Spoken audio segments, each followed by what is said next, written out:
আসসালামু আলাইকুম। ছাদে প্রচুর পরিমাণ রোদ, তো ছাদে আসলাম।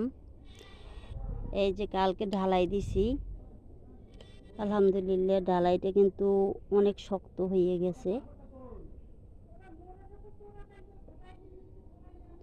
এই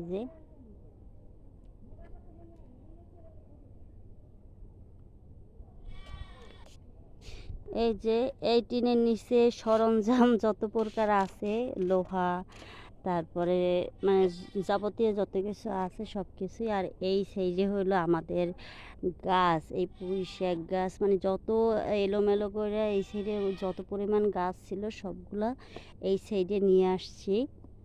এই যে ঢেঁড়স, তারপরে মরিচ, তারপর আমাদের এই যে একটা কলা গাছ, তারপর অ্যালোভেরা গাছ, মানে প্রচুর পরিমাণে গাছ সব আমার শাশুড়ি ছাদে উঠাইয়া ফেলাইছে। মানে তারে বলছে যে কৃষি করতে, কিন্তু এমন কৃষি করছে মানে যত কিছু আছে পিঁপড়ার মতন টাইনা টাইনা সব কিছু উঠাইয়া ফেলাইছে। ওই যে ড্রাগন গাছে ফুল ফুটছে আমার চাচি শাশুড়ির,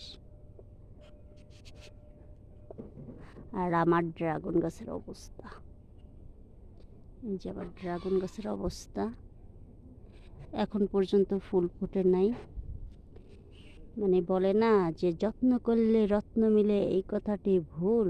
কারণ আমার ড্রাগন গাছে যত্ন করেছি, যত্ন মিলে নাই এখন পর্যন্ত। আর যারা যত্ন করে না তাদের গাছে ফুল ফুটছে, ড্রাগন হয়েছে, ড্রাগন খাইছে, এই হলো অবস্থা।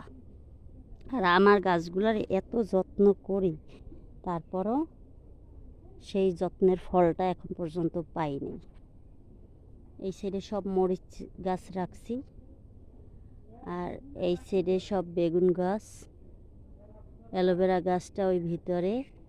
এই যে অ্যালোভেরা চারাগুলো সব এই সাইডে। এই যে অ্যালোভেরা গাছগুলা উঠাই উঠাই লাগাইতে হইবে, এখন পর্যন্ত লাগাই নেই, কিছু কিছু লাগাইছি। আর এইখানে আছে, এইটা হলো সোলম চারা, এইটাও সোলম চারা, না না এটা হচ্ছে মালটা চারা, মালটা। আর এটা পেয়ারা চারা, এটা হইল যে এটাও সোলম চারা, ওইটাও সোলম চারা, এটা হচ্ছে কমলা গাছ।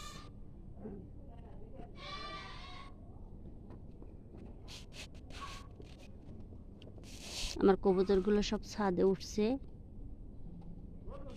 কি কি আছে? প্রচুর পরিমাণ রোদ, পানি নিয়ে আসছে, সোনারাব্বু চলে আসছে ছাদের উপরে। আজকে এই ম্যাডাম যেগুলো আছে সেগুলো কাটবো। এই যে এগুলো আছে ম্যাডাম। আর 6টা পিলার খাড়া হয়ে গেছে, 3 পিলারের ডালাই হয়ে গেছে। এই যে 3টে পিলারের ডালাই। তো সবাইকে টাটা, বাই বাই, আল্লাহ হাফেজ।